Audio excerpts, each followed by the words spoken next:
కళ్యాణి కథ. రచన రంగనాయకమ్మ గారు. చదువుతున్నది దేవి. చూడగానే ఒక లైక్ తప్పకుండా చేయండి. ఇంకా 22వ ఎపిసోడ్లోకి వెళ్దామా? కళ, నేనెవరో చెప్పు. గుర్తొచ్చానా? నీ కంఠం తెలుస్తోందిగా. దుర్గవేగా. చాలా సంతోషంగా మాట్లాడుతున్నావు. ఎక్కడున్నావు? అంతా చెప్తాను. అందుకే నిన్న రాత్రి పట్టుకున్నాను. రామ్మోహన్ మంచివాడు కాదు, మంచివాడని తెగ చెప్పుకునేదాన్ని కదా. ఆ కాపురం తప్పిందిలే. పిల్లను కూడా నాకెందుకని అతనికే వదిలేశాను. పెద్ద కొడుకుని కూడా వదిలేశాను. ఆ పిల్లల్ని ఉంచుకుంటే కట్నాలు పెట్టి పెళ్ళిళ్ళు చేయాలి. ఎందుకు వచ్చిన గొడవ? అందుకే వాడికే వదిలేశాను మొత్తం అందరినీ అని చెప్పింది.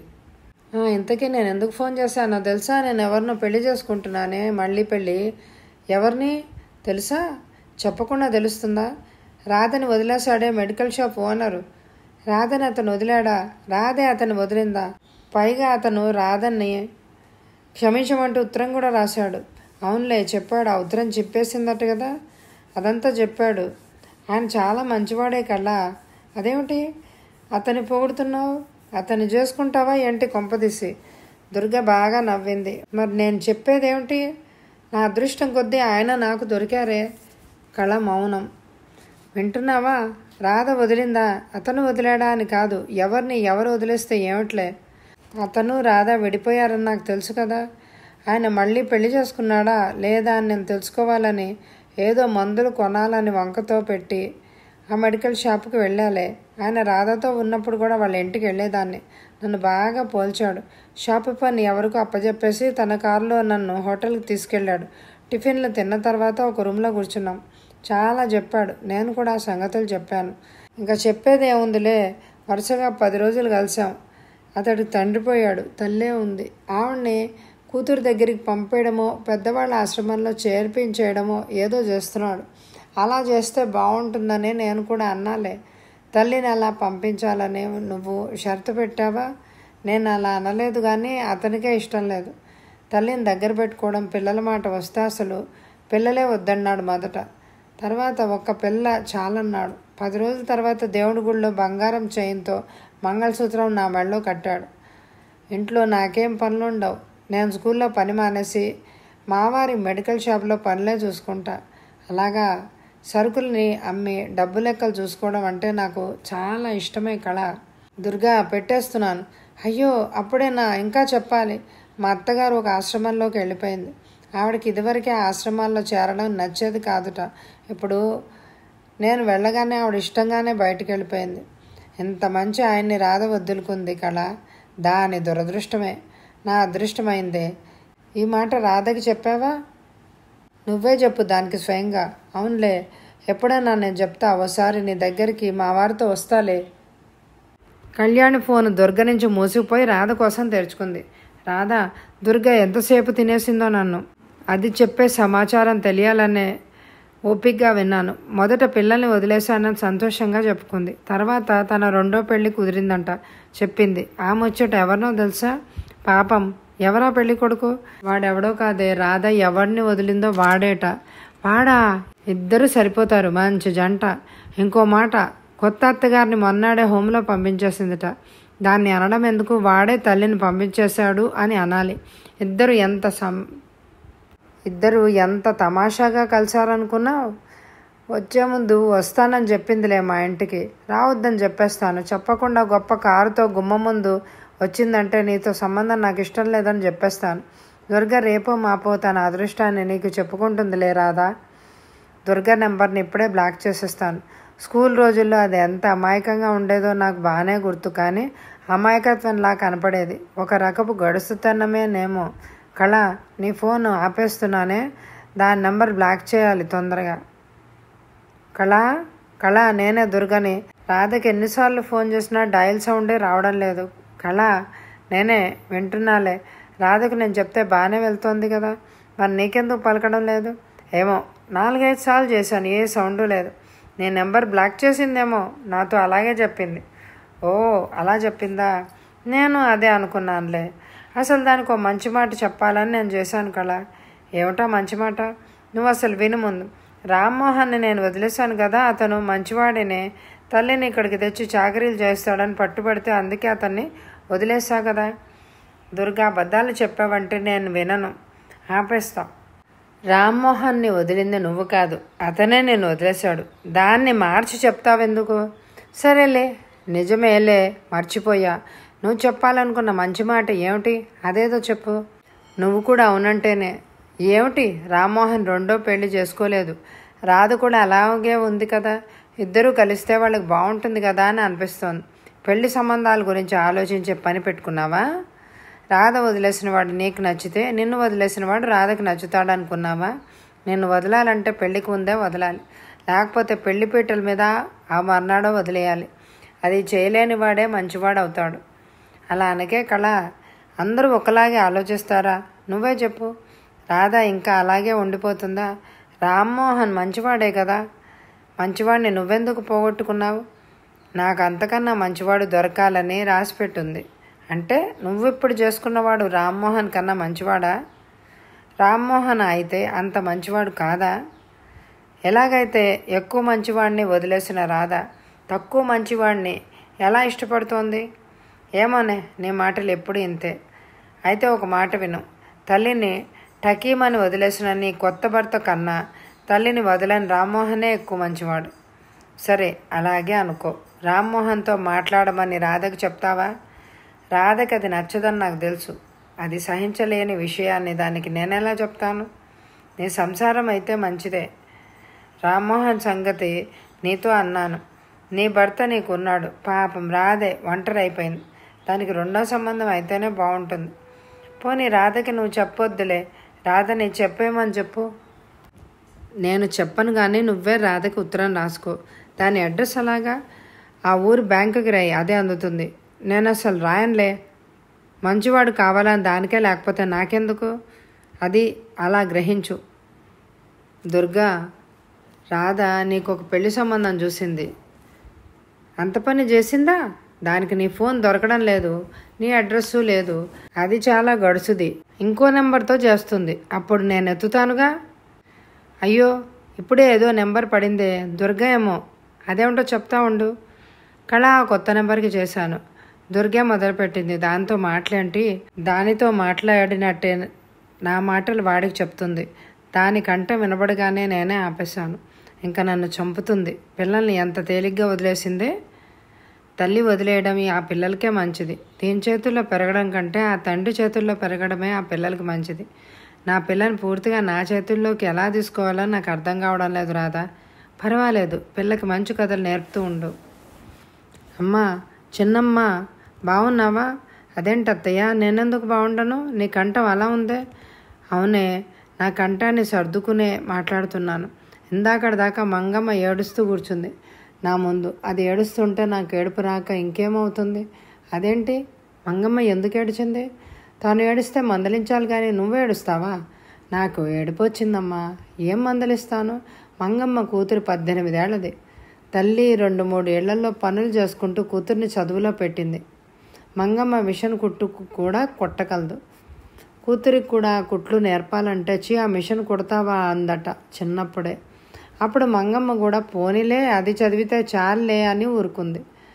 ఆ పిల్ల ఇప్పుడు డిగ్రీలో ఉందట. అదేదో మిడుకుతోందిలే. ఇంట్లో ఏ పని చేయదు. మిషన్ మీద చిరిగిన బట్టలైనా కుట్టుకోదు. అన్నట్టు మంగమ్మ మొగుడు దీన్ని వదిలేసి తాగుళ్లతో తిరుగుళ్లతో కాలక్షేపం చేస్తున్నాడు. ఈ కూతురు తల్లి ఏదైనా చెప్తే డాడీ దగ్గరికి పోతా అనేస్తుంది. ఇది ఎక్కడ వెళ్ళిపోతుందోనని మంగమ్మ భయం.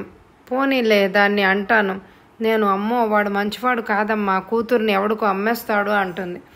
నిన్న ఏమైందంటే మంగమ్మ కూతురికి ఏదో కొత్త డ్రెస్ కావాలంట. తల్లి కుడితే ఒప్పుకోదు. బయట 100-200 ఇచ్చి కుట్టించుకుంటాను అంది.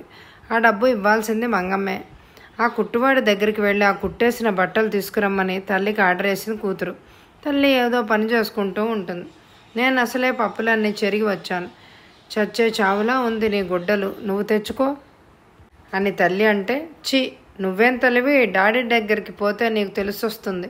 మా కాలేజీ పిల్లలందరికీ అమ్మలే అన్ని పనులు చేసి పెడతారు. నువ్వేమే నన్నే చేసుకోమంటావు? అందరికీ అమ్మలు చేయడం లేదా అని అరిచిందట. మంగమ్మ అదంతా చెప్పి బాగా ఏడ్చింది. అది కుట్టువాడి దగ్గరికి వెళ్ళాలని లేస్తే నేను మంగమ్మని తిట్టి కూర్చోబెట్టి, నువ్వు వెళ్ళొద్దు, దాన్నే తెచ్చుకోమను, లేకపోతే బయటికి పోమను, గాడిదలా ఎదిగిన పిల్లలకి ఏం కూతుళ్ళమ్మా వీళ్ళు, ఆ కూతురు గొప్ప ఉద్యోగం చేస్తుందట, అప్పుడు ఆ తల్లిని చూస్తుందా? చూడదు. మంగమ్మ ఏడుస్తుంటే నాకు కూడా ఏడుపొచ్చింది. అమ్మలంటే నీలాగా ఉండరు అంటుందట కూతురు రోజు. ఆ మాట చెప్పి ఏడుస్తోంది అంటూ చెప్పుకొచ్చింది అత్తయ్య కళతో. కళ్యాణికి తన కూతురు గురించి భయం పుట్టింది. జ్యోతి, ఇలా రావి అని దాన్ని పిలిచి, మా అత్తయ్య ఏం చెప్పిందో తెలుసా అని ఆ కబుర్లన్నీ జ్యోతి ముందు చెప్పింది. చివరికి నాకు సూర్య మీద భయంగా ఉంది అంది. ఊరుకోదీది, సూర్య అలాంటిది కాదు. ఇప్పుడే అది పనులన్నీ చేసేస్తోంది. గ్లాసులు కడుగుతుంది, గదులు ఊడుస్తుంది. అది ఊడ్చిన తర్వాత నేను ఊడ్చి ఆ దుమ్మంతా దానికి చూపిస్తే, మరి నా చీపురు అలా చేసిందే అంది నిన్న. నీకు చెప్పడం మర్చిపోయా. నిన్ను మర్చిపోతుందా?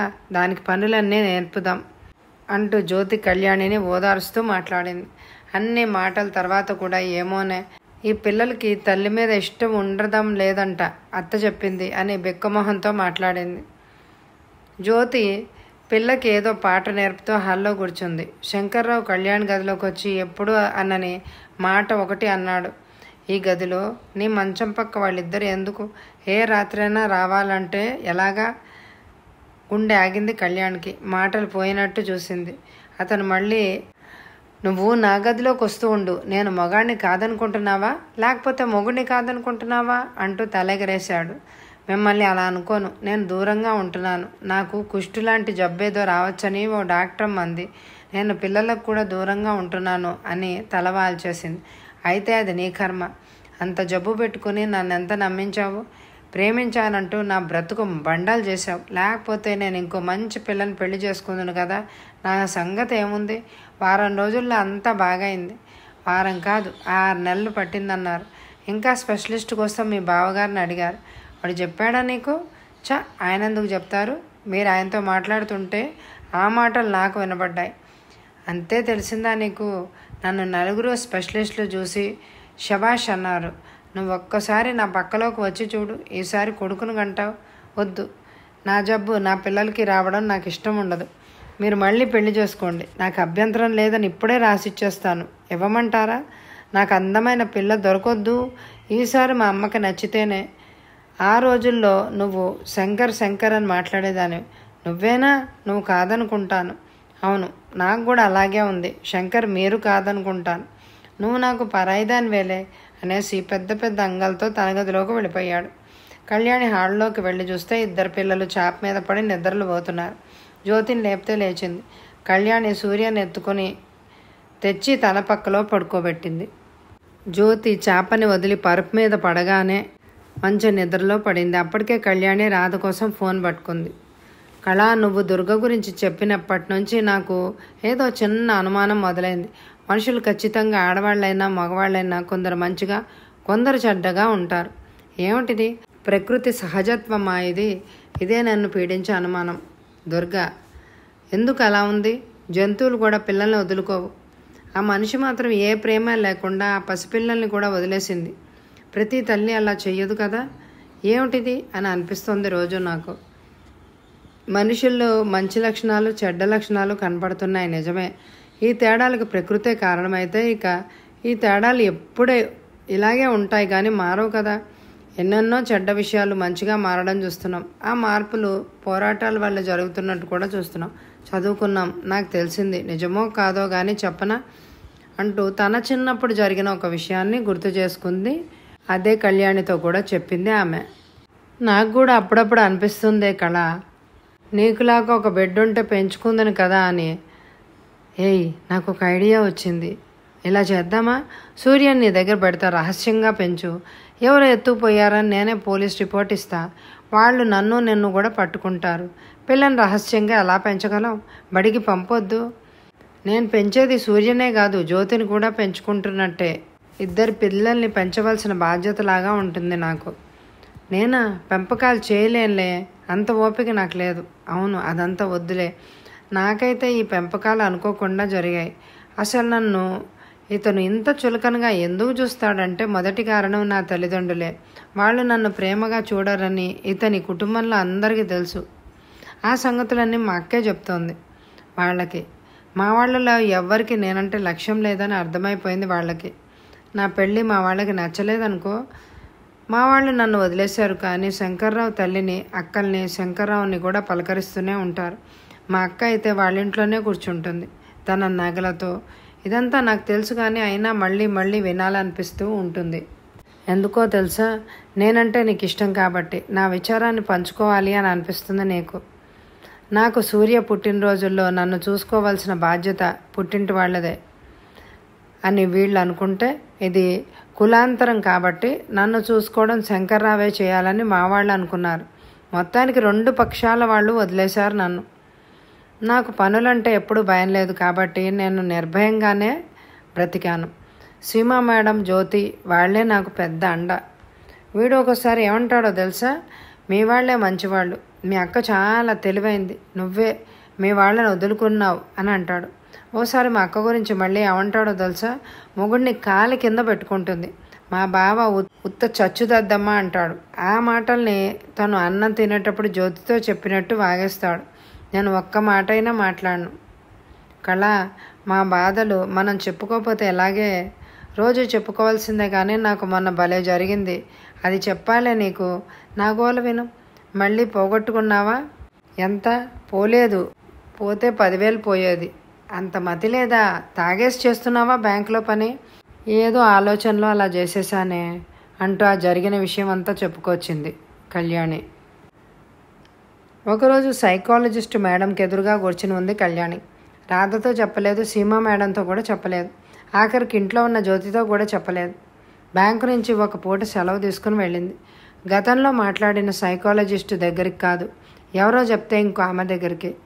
మీ సమస్య ఏమిటి అని సైకాలజిస్ట్ అడిగితే ఏం చెప్పగలిగింది? నా సమస్య నాకు తెలిస్తే మీ దగ్గరికి వస్తానా? నా బాధ చెప్తాను. నేను అతన్ని నమ్మకుండా పెళ్లి చేసుకోకుండా ఉండవలసింది, కానీ అది జరిగిపోయింది. అదే నా బాధ. దానికి బాధ ఎందుకమ్మా? అతడి నుంచి విడిపోతే సరిపోతుంది కదా. అదే సాధ్యం కావడం లేదు. అతని నుంచి విడిపోతే నా 6 ఏళ్ల కూతుర్ని కూడా తీసిపోతాడు. ఆ పిల్లని అతను సరిగ్గా పెంచలేడు. రోజుకి 4 దెబ్బలైనా తినాలి. అది దేవుళ్ళ పటాలపై పెట్టి ప్రార్థనలు చేయడం తప్ప ఇంకేమీ నేర్పలేడు. అలా చేయొద్దని పిల్లకి మీరు చెప్పలేరా? ఇంకా చిన్నది, అతని దగ్గర చాలా భయపడుతూ ఉంటుంది. అలా చెయ్యను అనలేదు. పిల్ల అతన్ని దేనికన్నా తిరస్కరిస్తే వెంటనే దెబ్బలేసి, నేను చెప్పిందే నువ్వు వినాలి, నీ మెట్టు నువ్వు దిగాలి, కానీ నా మెట్టు నేను దిగను అంటాడు పిల్లతో మెట్ల గొప్పతనం. పిల్ల ఉత్సాహంతో పెరగడం లేదు, చదువులో తెలివిగానే ఉంటుంది. అది పలక మీద ఏదో రాసుకుంటూ ఉంటే దాన్ని లేవగొట్టి పటాల ముందు కూర్చోబెడతాడు. అరగంట దాకా అక్కడే మీ పక్షాన మాట్లాడుతూ. మీకు సపోర్టుగా ఉండేది ఎవరు లేరు. తల్లిదండ్రులు చిన్నప్పటి నుంచి మా అక్కను చూసినట్టు నన్ను చూడలేదు. నా పెళ్లి విషయం కూడా వాళ్ళకి ఇష్టం లేని కులాంతర వివాహం చేసుకున్నానని నన్ను పూర్తిగా వదిలేశారు.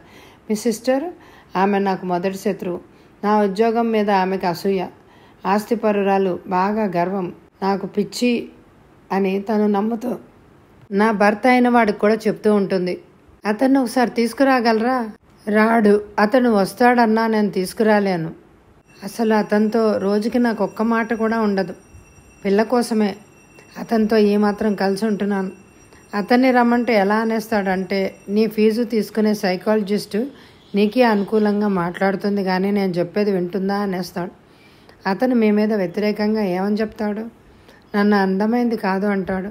నువ్వు ఇష్టపడే చేసుకున్నావు కదా అంటే, అందం కోసం కాదు, గుణం మంచిది అనుకున్నాను. ఇప్పుడు అది నిజం కాదని తెలిసింది. ఈమె మా అమ్మని, మా అక్కల్ని గౌరవించదు అంటాడు. మీకు ఎప్పుడైనా జీవించడం మీద విరక్తి అనిపిస్తుందా? ఈ మాట నేను ఎప్పుడూ ఎవరికి చెప్పలేదు, కానీ మీకు చెప్పక తప్పదు కదా.